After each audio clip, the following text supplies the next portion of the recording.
আসসালামু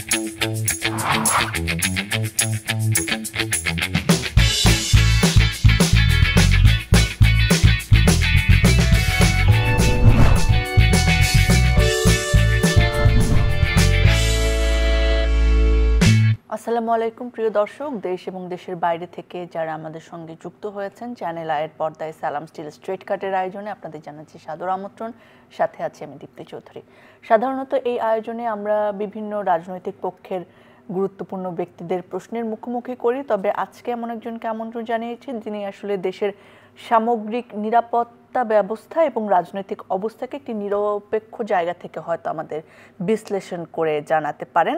আমরা আমাদের আজকের অতিথিকে আমন্ত্রণ জানাতে চাই। আমাদের সাথে রয়েছেন ব্রিগেডিয়ার জেনারেল HRM রুকনউদ্দিন, অবসরপ্রাপ্ত লেখক, গবেষক ও নিরাপত্তা বিশ্লেষক, প্রাক্তন পরিচালক, সামরিক গোয়েন্দা পরিদপ্তর, সেনা সদর। আসসালামু আলাইকুম, স্বাগত আপনাকে। ধন্যবাদ। কেমন আছেন? আছি, থ্যাংক ইউ। জি, সরাসরি প্রশ্নে যেতে চাই। এই অন্তর্বর্তীকালীন সরকার যখন দায়িত্ব নিল তখন তো আসলে একটা অন্যরকম পরিস্থিতি, কোনো নির্বাচিত বা রাজনৈতিক সরকার নয় তারা। সো এই সময়কার নিরাপত্তা নিয়ে আসলে নানা ধরনের প্রশ্ন এসেছে। অভ্যন্তরীণ আইন শৃঙ্খলা বাহিনীর নানা ধরনের উত্থান পতন গিয়েছে বাহিনীগুলোর মধ্যে, এবং পাশাপাশি যে আন্তর্জাতিক নিরাপত্তা, আমাদের সীমানা সংক্রান্ত এবং নানা দেশের সাথে সম্পর্ক, সেই সব কিছু নিয়েও আমাদের মনে নানা প্রশ্ন জেগেছে, সম্পর্কের উত্থান পতন হয়েছে। এই অবস্থাকে নিরাপত্তা বিশ্লেষকের দৃষ্টিভঙ্গি থেকে আপনি কিভাবে দেখছেন? আসলে যে কোনো দেশে যে কোনো বিপ্লব বা কোনো যুদ্ধের পর দেশে কিছুটা আইনশৃঙ্খলা পরিস্থিতির অবনতি হয়, কিছু অরাজকতা হয়, বিশৃঙ্খলা হয়। আর পরাজিত শক্তি যারা থাকে তারা বিভিন্নভাবে নূতন সরকার বা নূতন যে পক্ষ ক্ষমতায় থাকে তাদেরকে নাজেহাল করার জন্য, তাদেরকে ব্যর্থ প্রমাণিত করার জন্য বিভিন্নভাবে স্যাবোটাজ, নাশকতামূলক কর্মকাণ্ড চালিয়ে থাকে। আমাদের দেশে সে 8ই অগাস্টের পর ডক্টর ইউনূসের সরকার গঠন হওয়ার পর এরপর আমরা দেখতে পেয়েছি, আপনি যদি মনে করেন দেখেন যে একটার পর একটা, মানে ডোমিনোজ এফেক্টে একটার পর একটা কাজ ওরা শুরু করলো। রাতের বেলায় ডাকাতি হচ্ছে, তারপরে পুলিশে অসন্তোষ, আনসারে অসন্তোষ, তারপরে জুডিশিয়ারি কু করার চেষ্টা করলো, তারপরে ইসকন দিয়ে করা হলো, মাইনরিটি ইস্যু একটাকে খোঁচা মারলো। সর্বশেষ আপনি দেখেন পার্বত্য চট্টগ্রামে পরপর গত বছরও এই বছরও। সো আমি যে জিনিসটা বলতে চাই, মানে আপনার কি মনে হয় ভূমিকম্প সহনীয় মোস্ট ডিউরেবল দেশের প্রথম থার্মেক্স রড সালাম স্টিল। সালাম স্টিল বোঝে ডিউরেবিলিটি। সালাম স্টিল মোস্ট ডিউরেবল স্টিল। পরাজিত শক্তি দ্বারা একটা প্ল্যান্ড ওয়েথ তৈরি হয়েছে। ইয়েস, আপনার দ্বিতীয় প্রশ্নের যে উত্তরটা আমি দিতে চাই যে দেখেন, আমি দেশের জন্য আমার অবস্থান থেকে যেভাবে সেবা করার কথা দেশপ্রেমের অবস্থান থেকে করতে চাই। এখানে একটু জেনে রাখি তাহলে, যতটুকু আমার কাছে খবর আছে যে আপনাকে আপনার অবসরের সময়ের আগেই জোর করে আপনাকে অবসরে পাঠানো হয়েছে বিগত সরকারের আমলে, সেটা কেন?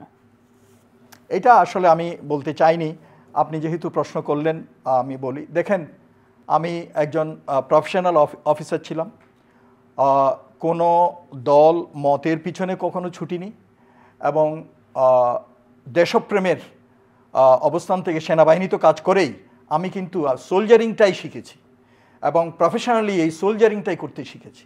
এইসব করতে গিয়ে আমি হয়তো কোনো দলীয় পক্ষকে নারাজ করেছি, সেজন্য তাদের চক্ষুশূল হয়ে গিয়েছিলাম। আমি তখন 2009 সালে আপনার Bangladesh institute of peace keeping training centre, যে গাজীপুরে আছে, রাজেন্দ্রপুরে, ওখানে কমান্ডান্ট ছিলাম। সকালে আমাদের একটা ইন্টারন্যাশনাল কোর্সের গ্র্যাজুয়েশন হলো, সার্টিফিকেশন হলো, লেকচার টেকচার শেষ করে চিফ গেস্ট ছিল আমার এক batchmate, but he was a major general.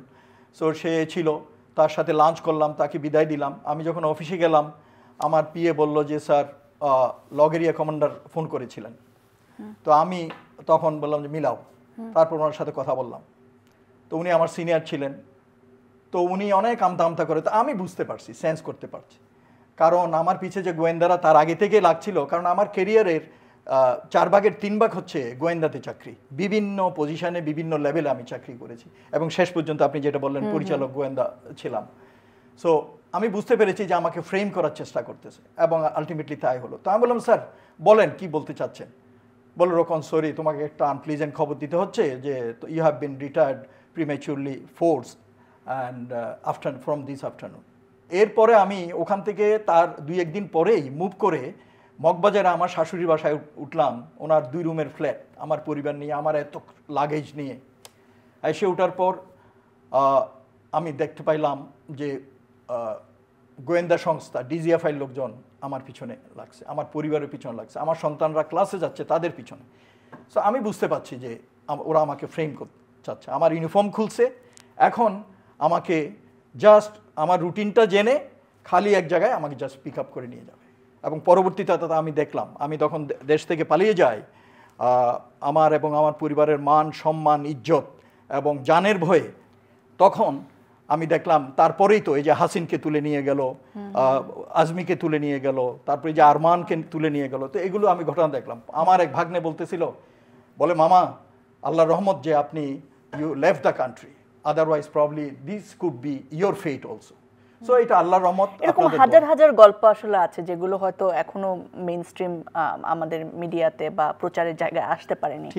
So গোয়েন্দার জায়গাটি বলছে, নিজে গোয়েন্দা শাখার একজন পরিচালক হিসেবে দায়িত্ব পালন করেছেন এবং বলছেন যে আপনার ক্যারিয়ারের বেশিরভাগ সময় আপনি সেই গোয়েন্দা শাখার সঙ্গে ছিলেন। কিভাবে আসলে সেনাবাহিনী কিংবা জাতীয় এনএসআই, ডিজিএফআই এরকম গোয়েন্দা বাহিনীগুলো দেশের নিরাপত্তা বা স্বার্থের জায়গায় কাজ করার বদলে কোনো দলীয় স্বার্থের জন্য কাজ করে? মানে কিভাবে আসলে এই প্রক্রিয়া, এটা কি শুরু থেকে ছিল নাকি কোনো নির্দিষ্ট সরকারের আমলে এটাকে আসলে ডাইভার্ট করা হয়েছে? আমাদেরকে একটু বলবেন কাহিনীটা কি?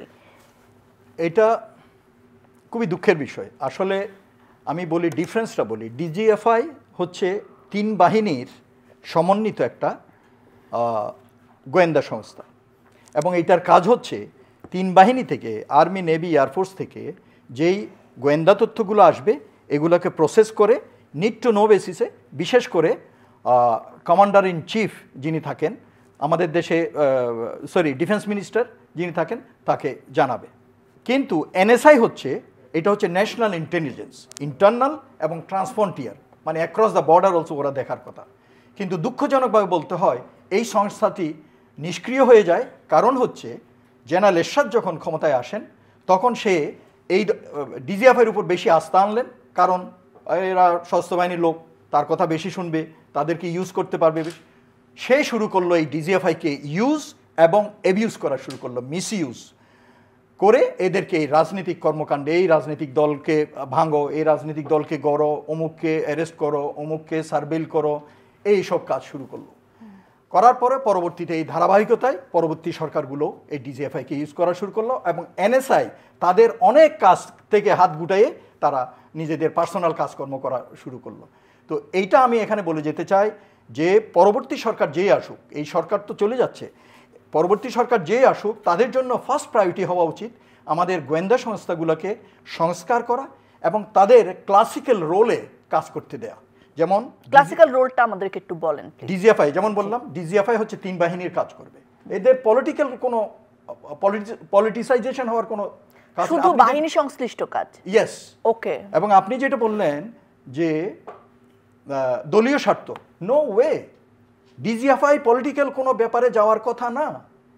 এরা সশস্ত্র বাহিনীর গোয়েন্দা তথ্য বা এই স্বার্থ রক্ষা করার চেষ্টা করবে বা এই ব্যাপারে নিরাপত্তা সংশ্লিষ্ট, এখানে কোনো ষড়যন্ত্র হচ্ছে কিনা, তথ্য পাচার হচ্ছে কিনা, এই জিনিসগুলো।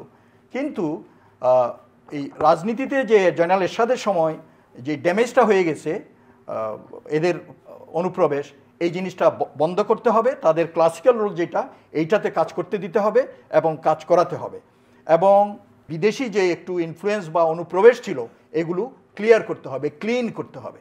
আপনার কি মনে হয় যে একটু কিছুক্ষণ আগে আপনি আমাদের পার্শ্ববর্তী দেশের গোয়েন্দা সংস্থার নামও নিয়েছেন এবং বলেছেন যে তারা নানা ধরনের চেষ্টা চালাচ্ছে, আপনার কি মনে হয় এখনো তাদের কার্যক্রম বাংলাদেশে চলমান রয়েছে? Of course Dipti, they are there, they had been there, they will be there. ওরা থাকবে, ছিল, আছে। কারণ এরা আমাদের প্রতিবেশী দেশ। ইন্দিরা গান্ধী যখন ক্ষমতায় আসে তখন কিন্তু সেই প্রথম এই রকে তৈরি করে এই তার আশেপাশের নেপাল, ভুটান, মালদ্বীপ, বাংলাদেশ, এই ধরনের ছোট দেশ যেগুলো আছে এদের উপরে রাজনৈতিকভাবে ইনফ্লুয়েন্স করার জন্য। এবং এদেরকে কন্ট্রোলে রাখার জন্য, এবং সে চাচ্ছিল তার আধিপত্যবাদী যেন এই দেশগুলোতে সে কায়েম করতে পারে। আমাদের দেশে এই যে 64 জেলায় যে 64 ভিসা অফিস আছে ভারতের, উই ডোন্ট নিড ইট। এবং এইগুলো কিন্তু আসলে ভিসা অফিস না, these are the front office of Indian র। এবং ওখান থেকে ওরা ওই যে লোকাল নেতা এবং তাদের যে সোর্স টোর্স আছে এগুলোকে হ্যান্ডেল করে। এবং আমাদের দেশে গত 15-16 বছরে যেইভাবে ওরা জাল বিস্তার করছে, ভূমিকম্প সহনীয় মোস্ট ডিউরেবল দেশের প্রথম থার্মেক্স রড সালাম স্টিল। সালাম স্টিল বোঝে ডিউরেবিলিটি। সালাম স্টিল মোস্ট ডিউরেবল স্টিল। এদেরকে চিহ্নিত করে বিভিন্নভাবে গোয়েন্দা সংস্থারা এদেরকে নির্মূল করার চেষ্টা করতে হবে। আপনার কি মনে হয় যে এটা খুবই সম্ভব বাংলাদেশের গোয়েন্দা সংস্থা দ্বারা? অফকোর্স আমাদের ইন্টেলিজেন্স এজেন্সি যদি ইফেক্টিভ হয়, উই ক্যান ডু ইট। আমি নির্বাচনের জায়গাটা একটুখানি আসতেছি, যেহেতু এটা খুবই কাছে এবং আমাদের বহুল আকাঙ্ক্ষিত। আবার এটা নিয়ে নানা ধরনের আমাদের শঙ্কাও রয়েছে যে এই নির্বাচন সুষ্ঠুভাবে না হওয়ার জন্য নানা পায়তারা রয়েছে, এবং সেটা দেশের অভ্যন্তরীণ এবং দেশের বাইরে। যেহেতু আমাদের যে পরাজিত শক্তি রয়েছে, পতিত সরকারের অনেক নেতাবৃন্দ আমাদের পার্শ্ববর্তী দেশে আশ্রয় নিয়েছেন। সো আপনার কি মনে হয় আসলে আমাদের এই নির্বাচনটা ফেব্রুয়ারিতে হওয়ার জন্য যে নিরাপত্তা ব্যবস্থা আমাদের দরকার, সেই শক্তিটা কি আমাদের আছে, বা আমরা এই ব্যবস্থার দিকে কি এগিয়ে চলেছি? ধন্যবাদ এই কোয়েশ্চেনটা করার জন্য। আসলে এটা খুবই প্রাসঙ্গিক। নির্বাচন হবে, আমরা রেডি। পুলিশের আইজিপিও বলল, কালকে পেপারে হেডিং দেখলাম, স্বরাষ্ট্র উপদেষ্টা বলল। বাট আই থিঙ্ক একজন নিরাপত্তা বিশ্লেষক হিসাবে আমি বলতে চাই, I think no, dangers are there, hazards are there. কারণ হুমকি রয়ে গেছে। আপনি দেখেন যতগুলো থানা অস্ত্র লুট হয়েছে, এই হাতিয়ারগুলোর কিন্তু আমার মনে হয় 10% উদ্ধার করতে পারেনি। বিভিন্ন সময়ে অস্ত্র উদ্ধারের জন্য বিশেষভাবে বিশেষ অভিযান চালানো হয়, কিন্তু আমি বারবার বিভিন্ন জায়গায় বলছি এই সরকার কোনো উদ্যোগ নেয়নি। হয়তো মনে করছে যে আর্মি তো আছে, ওরা করতেছে। নো, এইটা স্পেসিফিক্যালি ফোকাস করে এইটার জন্য একটা টাস্কিং করা উচিত এবং টাস্ক ফোর্স বানানো উচিত। পুলিশ, গোয়েন্দা বাহিনী একটা লিস্ট বানাবে ক্রিমিনালদের, এই ধরনের তথ্যের উপর ভিত্তি করে আসলে ফ্রুটফুল কার্যকরী পদক্ষেপ নেওয়া উচিত অস্ত্র উদ্ধারের জন্য। এবং যারা সন্ত্রাসী আছে, ক্রিমিনাল আছে, এদেরকে যদি গ্রেফতার করা না হয়, এরা বাইরে থেকে কাজ করবে। এরকম নানা হুমকি তো আমরা অনবরতই দেখে থাকছি। যে কিছুদিন আগেও পতিত সরকারের সাবেক প্রধানমন্ত্রী শেখ হাসিনা তার পুত্র সজীব জয় রয়টার্সকে বলেছেন যে আওয়ামী লীগকে অংশগ্রহণ করতে না দিলে নির্বাচন কখনোই হতে দেয়া হবে না। সো এই ধরনের হুমকিগুলোর কি আসলে ধোপে টিকবে কিনা, বা আওয়ামী লীগের অংশগ্রহণটা এই নির্বাচনকে গ্রহণযোগ্যতা দেওয়ার জন্য কতটা গুরুত্বপূর্ণ মনে করেন? ইতিহাসে কিন্তু আসলে আমার জানা মতে নাই কোনো পতিত সরকার দেশে ফেরত আসতে পারছে। এবং ওরা যেসব পাগলের প্রলাপ বকতেছে এগুলো তো দেখতেছি। তো দিজ আর আমাদের সোশ্যাল মিডিয়ার কারণে আজকাল এগুলো জনগণের কাছে পৌঁছতেছে। এটা আসলে মানুষকে বিভ্রান্তিতে ফেলার জন্য, মানসিকভাবে একটা প্রেশারে রাখার জন্য, এবং গুজব ছড়ানো হচ্ছে। This is not possible, this absurd, এটা হতে পারে না। তবে আওয়ামী লীগ বলা হয় যে হয়তো শেখ হাসিনার নেতৃত্বে নয়, যেটা উনিও একটা আমরা শুনেছি একটা ফোন আলাপে যে উনি ইঙ্গিত দিচ্ছেন উনি হয়তো নেতৃত্বে থাকবেন না। আপনার কি মনে হয় যে ওই যে রিফর্মড আওয়ামী লীগের যে কথাটা হয়, যে ওনাদের ফ্যামিলির নেতৃত্বে না, হয়তো যারা একটুখানি গ্রহণযোগ্য আছেন তাদের নেতৃত্বে আবার আওয়ামী লীগের রাজনীতি কি বাংলাদেশে ফিরতে পারে? আপনার বিশ্লেষণ কি বলে? এখন যদি আওয়ামী লীগকে নিষিদ্ধ করা হয় এবং তারা যদি অন্য নামে আসে এবং গ্রহণযোগ্য, সমাজের গ্রহণযোগ্য নাম ধরেন আওয়ামী লীগ আছে, নেতৃত্ব হয়তো তারা নেই, নাম আওয়ামী লীগের হলে এইটা জানি না লোকজনের কাছে কতটুকু অ্যাকসেপ্টেবল হবে। কিন্তু আমার মতে যেমন মনে করেন হতে পারে শেখ হাসিনা 1981-এ প্রেসিডেন্ট জিয়া শেখ হাসিনাকে ফেরত আনলেন। তা 75-এর পর সে চলে গেছিল ইন্ডিয়া, তাকে আশ্রয় দিছে, সে 6-7 বছর ওখানে ছিল, একটা বাড়ি দিছে, তাকে ভাতা দিত, এবং ইন দ্য মিন টাইম তার ব্রেইন ওয়াশ করছে, তাকে ইনডক্ট্রিনাইজ করছে, কইরা তার এখানে পাঠাইছে, এবং ওই অনুযায়ী সে কাজ করছে। আমি বলে বেড়াই সজীব ওয়াজেদ দিয়ে হবে না, he is a Dam psycho. But পুতুল এখন আমেরিকাতে আছে, এই দিল্লিতে আছে। পুতুল ক্যান বি মেড, এবং কোনোদিন যদি এখানে ফেভারেবল সিচুয়েশন হয় পুতুলের আস্তে করে ঠেলে দেবে, পুতুলের এর ভিতরে ব্রেইন ওয়াশ করে ওকে ইন্ডিয়ান এজেন্ট বানায় ফেলবে, কইরা এরা পাঠিয়ে দিতে পারে। তো দিজ আর ফার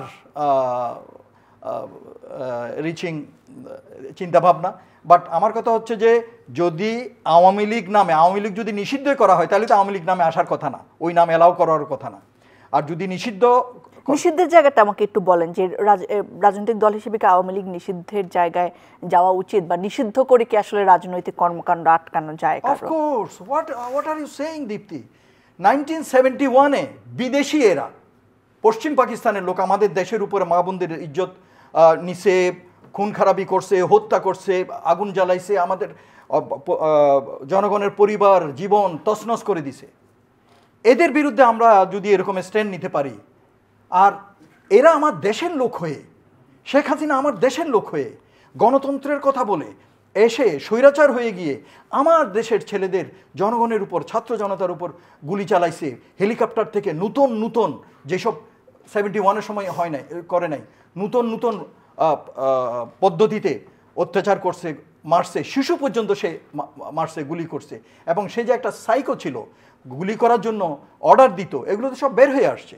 তো আমার কথা হচ্ছে যে ওই দিক দিয়ে বিচার করলে আমার মনে হয় 71-এর যেসব অপরাধী তাদের চেয়ে এদের অপরাধ বেশি। মানে এই অপরাধ বেশির যুক্তিটা কোন জায়গায় বলছেন? এই যে অত্যাচার, মানে তারা নিজের দেশের মানুষকে করেছে এই জন্য। হ্যাঁ, আমার কথা হচ্ছে আর এই জায়গায় একটা যুক্তি বারবার মানে তুলতে চায় অনেক রাজনৈতিক গোষ্ঠী, যে যারা জামাত শিবির তারা তো 71-এর গণহত্যার সাথে জড়িত, না প্রমাণ উঠিয়ে আনেন তারা, এবং যদি তাদের রাজনীতি যদি বৈধ হয় তাহলে আওয়ামী লীগকে কেন নিষিদ্ধ করা হবে? আবার এটাও বলা হয় যে আওয়ামী লীগ তো জামাতের রাজনীতি নিষিদ্ধ করেছিল, নিষিদ্ধ করেও কি তাদেরকে আটকানো গেছে, তাহলে আওয়ামী লীগকে কিভাবে নিষিদ্ধের মাধ্যমে আটকানো যাবে? এই জায়গাগুলোতে আপনার এটা আসলে আপনি বললে আসলে এভাবে হবে না, এটা জনগণের ব্যাপার। এইটা জনগণের উপর নির্ভর করবে আওয়ামী লীগকে চায় কিনা। আর সেটার জন্য কি তাদেরকে, সেটাই আসলে বলে মানে কিছু মানুষজন, যে সেটার জন্য তাদেরকে নির্বাচনে আসতে দেওয়া হোক এবং জনগণ ওদেরকে চাইলে ভোট দেখ, না হলে না দেখ। মানে এটা একটা যুক্তি আমি আপনাকে জানাচ্ছি। এই যুক্তিটার কাউন্টার যুক্তি আপনার কাছে কিছু আছে? জুলাই বিপ্লবের সময় আমাদের উপর যে আওয়ামী লীগ এত অত্যাচার নিপীড়ন হয়েছে, আমিও একজন নিপীড়িত হিসাবে আমি মনে করি যে একটা রাগ ক্ষোভ, এইটার বসে আমি বলবো নো ওয়ে, এখন ওদের ইলেকশনে আসার কোনো নেই, আগে ওদের বিচার হোক, তারপর ওই বিচারের জায়গাটা আমি আবার আসতে চাচ্ছি। যেহেতু ট্রাইব্যুনাল 1-এর রায় ঘোষিত হয়েছে এবং পলাতক সাবেক প্রধানমন্ত্রী শেখ হাসিনা, সাবেক স্বরাষ্ট্রমন্ত্রী আসাদুজ্জামান খান কামাল, তাদের মৃত্যুদণ্ড ঘোষিত হয়েছে, কিন্তু 2013 সালের যে আইন রয়েছে ভারতের সঙ্গে আমাদের এই আসামি বিনিময়ের, সেই অনুযায়ী তো তাদের আসলে বাংলাদেশে পাঠানোর কথা। এবং পররাষ্ট্র উপদেষ্টা তিনি বলেছেন যে এটা আসলে ভারতের দায়িত্ব, যে আমরা আহ্বান করছি এবং তাদেরকে পাঠানোটা দায়িত্ব। আপনার কি মনে হয় যে ভারত যদি না পাঠায় তাহলে আসলে বাংলাদেশের আরো কি করা যেতে পারে, বা পাঠানোর জন্য তাদেরকে কিভাবে বাধ্য করা যেতে পারে মনে করেন? আসলে বন্দি প্রত্যর্পণ চুক্তি যেটা হয়, ওইটাতে একটা ছিল যে রাজনৈতিকভাবে যদি অপরাধটা যদি রাজনৈতিক প্রকৃতির হয়, তাহলে কোনো দেশ যদি তার অপরাধীকে ফেরত দিতে আবেদন জানায়, তাহলে ওই যে দেশে আশ্রয় নিছে তারা এটা রিকোয়েস্টটা খারিজ করতে পারে তারা। হ্যাঁ, বাট পরবর্তীতে এটা করা হয়েছে, 2016-তে এটা অ্যামেন্ডমেন্ট করা হয়েছে। ধারা 10-3 অনুযায়ী অভিযোগ এবং অ্যারেস্ট ওয়ারেন্ট থাকলেই হবে, তাকে ফেরত পাঠানো উচিত। ওকে, সো এখন আমি যে জিনিসটা বলবো, ভারতের আমরা বন্ধু পরিবর্তন করতে পারি, বাট একটা জিনিস হচ্ছে ভৌগোলিকভাবে ভারত এবং আমরা প্রতিবেশী, খুব ক্লোজ নেইবার, এবং we have the longest border. তো ভারতের সাথে আমরা ভালো প্রতিবেশী হিসাবে থাকতে পারি। ভারত যদি তাদের পররাষ্ট্রনীতি, তাদের অ্যাটিটিউড, তাদের চিন্তাধারা আমাদের ব্যাপারে বদলায়, তাদের ওই দাদাগিরি অ্যাটিটিউড যদি রাখে, বাংলাদেশে এখন যে অ্যান্টি ভারত একটা সেন্টিমেন্ট, এইটা কমবে না কখনো, এবং তাদেরকে অ্যাকসেপ্ট করবে না। আমাদের ডক্টর ইউনূস যেটা বলেছিলেন যে ট্রানজ্যাকশন হবে, দেয়া নেয়া হবে, লেনদেন হবে সমতা এবং ন্যায্যতার ভিত্তিতে। সোজা কথা, আমরা স্বাধীন সার্বভৌম দেশ, আমরা কারো পায়ের নিচে থাকতে চাই না, সোজা কথা। তো এই জিনিসটা ওদের এই চিন্তাভাবনাটা যেটা ছিল ভারতের, এটা পরিবর্তন করে যদি ওরা আসে তাহলে এটা হবে। এবং এইটা করার জন্য ওরা যদি ভালো প্রতিবেশী সুলভ সম্পর্ক স্থাপন করতে চায়, এইটা একটা ফ্যাক্টর। শেখ হাসিনাকে যদি ফেরত না দেয়, যেটা পুরো বাংলাদেশের, আপনি কালকে দেখছেন না এই কোর্টের মাঠে গিয়ে যেসব মা বাপ তাদের সন্তান হারাইছে মুনাজাত করতেছে, কাঁদতেছে, তো এগুলো তো ভাই অ্যাক্টিং না, অভিনয় না, এগুলো ওই হৃদয়ের রক্তক্ষরণ হচ্ছে লোকজনের।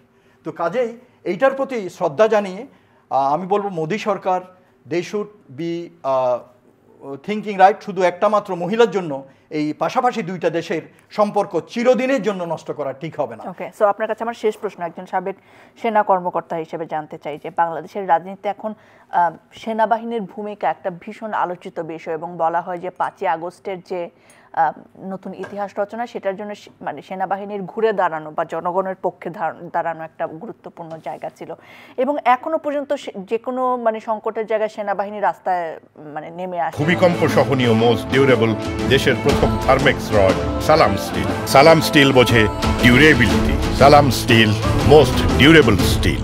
এখনো তারা রাস্তায় রয়েছে আমাদের সিভিল নিরাপত্তার জন্য।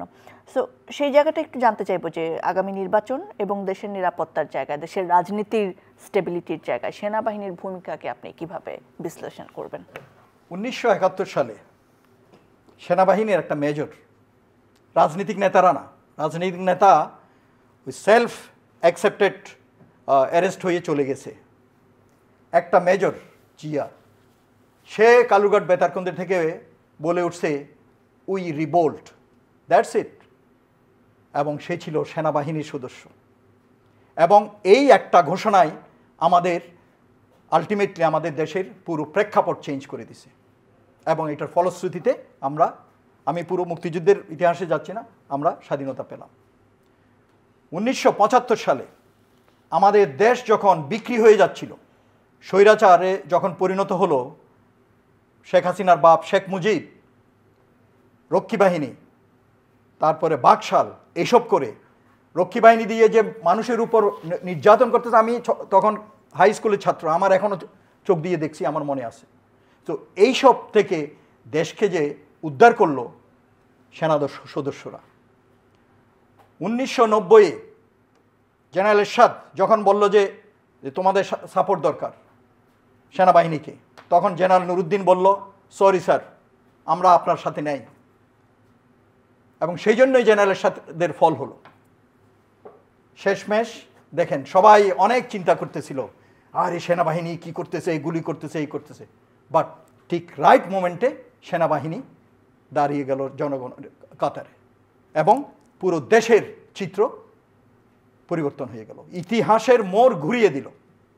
তো আমার কথা হচ্ছে যে এই সেনাবাহিনী বাংলাদেশের, এটা কোনো ইন্ডিভিজুয়ালের না, আমারও না, আপনারও না, জেনারেল ওয়াকার বলেন বা অন্য অন্য জেনারেলদের ব্যক্তিগত সম্পদ নয়, সবাই চাকরি করতেছে, কিন্তু এই সেনাবাহিনী বাংলাদেশের রাষ্ট্রীয় সম্পদ। বাংলাদেশ যতদিন বেঁচে থাকবে এই সেনাবাহিনী থাকবে। আমরা দেখতে পাচ্ছি দেশে এবং বিদেশে অনেক ইউটিউবার বা বিভিন্নভাবে, এবং আমি আপনাকে এখানে ক্লিয়ারলি বলতে চাই, আমাদের দেশের জনগণের জন্য এইটা ভারতের নেরেটিভে আমাদের সেনাবাহিনী নামের গৌরবের প্রতিষ্ঠানটাকে ধ্বংস করার জন্য এরা এসব নেরেটিভ বানাচ্ছে। সেনাবাহিনী যদি দেশপ্রেমিক না হতো তাহলে কি এই ডিসিশনগুলো নিত আপনি বলেন? কাজে সেনাবাহিনী যেমন ছিল তেমনই আছে। কিছু আমাদের এই যে সেনাবাহিনীতে কিছু দুর্নীতিবাজ অফিসার হয়তো শেখ হাসিনা কিনে নিয়েছিল তার পা চাটা গোলাম হিসাবে, I am sorry to say, তাদেরকে দুর্নীতিগ্রস্ত করেছে এবং তাদেরকে ব্যবহার করেছে প্রমোশনের লোভ দেখিয়ে বা বিভিন্ন কারণে। মানে সেটার দায় বাহিনী নেবে না বলছেন? নো, এটা তাদের বিচার হবে, আইন আছে, তাদের বিচার হওয়া উচিত, এটা আমরা সবাই চাই। তো সেজন্য আসলে সেনাবাহিনী কে বিতর্কিত করা এবং সেনাবাহিনীকে সমালোচনা করা, জনগণ এবং সেনাবাহিনীর মাঝে যে একটা দূরত্ব সৃষ্টি করে দেয়া, এটা কিন্তু আমাদের বুঝতে হবে এটা বিরাট পরিকল্পনার একটা প্ল্যান, এবং এটা একটা মহল করতেছে। এবং আমি খোলাখুলি বলতে চাই এটা ভারতীয় গোয়েন্দা সংস্থার রয়ের প্ল্যান, যাতে আমাদের জনগণ এবং সেনাবাহিনী মুখোমুখি দাঁড়িয়ে যায়, যাতে যখন দেশের ক্রান্তিকালে এই সেনাবাহিনীকে দিয়ে কাজ করতে না পারে এবং তারা তাদের অভীষ্ট লক্ষ্য অর্জন করতে পারে। এবং সেনাবাহিনীকে নির্বাচনের ব্যাপারে আপনি বললেন, আমি বলবো সেনাবাহিনীকে ওই দাঁত ছাড়া বাঘ আমাদের দরকার নাই। এখন সেনাবাহিনীকে এর আগে আমরা দেখছি সেনাবাহিনীকে বলছে যে পেরিমিটার ডিফেন্সে থাকবে, ওই লোকজনগুলো ঠিকমতো আসতেছে কিনা, কোনো মাস্তান পার্টি আসছে কিনা এগুলো দেখবে। কিন্তু ভাই কাজ তো হয়ে যাচ্ছে ভিতরে। আপনার ওই যে ম্যাজিস্ট্রেট, ইএনও, ডিসি সাহেব, ওনারা আনা ভোটের কাউন্টে আমি নিজে দেখছি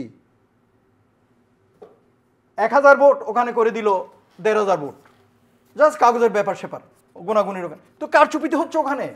তো সেই জন্য আমার কথা হচ্ছে যে আমি একটা বলছি নির্বাচনের জন্য সরকারের প্রস্তুতি, একটা হচ্ছে যে অস্ত্র উদ্ধার, 2 নম্বর হচ্ছে যে যেসব বিতর্কিত আগের সরকারের লোক বিভিন্ন জায়গায় নিয়োগপ্রাপ্ত হয়ে আছে, বিশেষ করে সিভিল প্রশাসনে, তাদেরকে রদবদল করা এবং চেঞ্জ করা।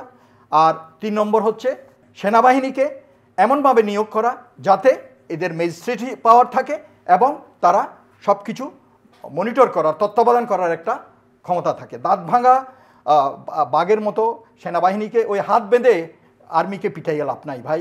এই আপনারা প্রথম থেকেই দেখেন, আমি বলবো যে এই আর্মিটাকে আপনারা হাত বেঁধে পিটাইতেছেন। আর্মি কথা বলতে পারে না, চুপ থাকে, সেই জন্য আপনারা ওই বিদেশি বয়ানে যা ইচ্ছা তা বলতেছেন। This not good. আমাদের বুঝতে হবে এটা আমাদের জাতির গর্বের প্রতিষ্ঠান। এটাকে আমরা একবার যদি তাদের মনোবল নষ্ট করে দিই, এই সৈনিকগুলোকে আপনি কাজে লাগাতে পারবেন না, এবং আমাদের শত্রুরা এইটাই চায়। তো সেই জন্য সেনাবাহিনীকে নিয়োগের জন্য সেনাবাহিনী ভালো ভূমিকা রাখতে পারবে, এবং এদেরকে আমি যেভাবে বললাম এদেরকে যথাযথভাবে এমপ্লয় করা উচিত, এবং পুলিশ বাহিনীকে আরও বৃদ্ধি করা উচিত। অনেক ধন্যবাদ আপনাকে আমাদের সময় দেওয়ার জন্য। ধন্যবাদ প্রিয় দর্শক, আপনারা যারা সঙ্গে ছিলেন আমাদের, নিশ্চয়ই নতুন প্রশ্ন, নতুন উত্তর কিংবা পুরনো প্রশ্নের নতুন উত্তর নিয়ে আবারও হাজির হব স্ট্রেট কাটের আয়োজনে। সকলে ভালো থাকুন, সুস্থ থাকুন। বিদায়।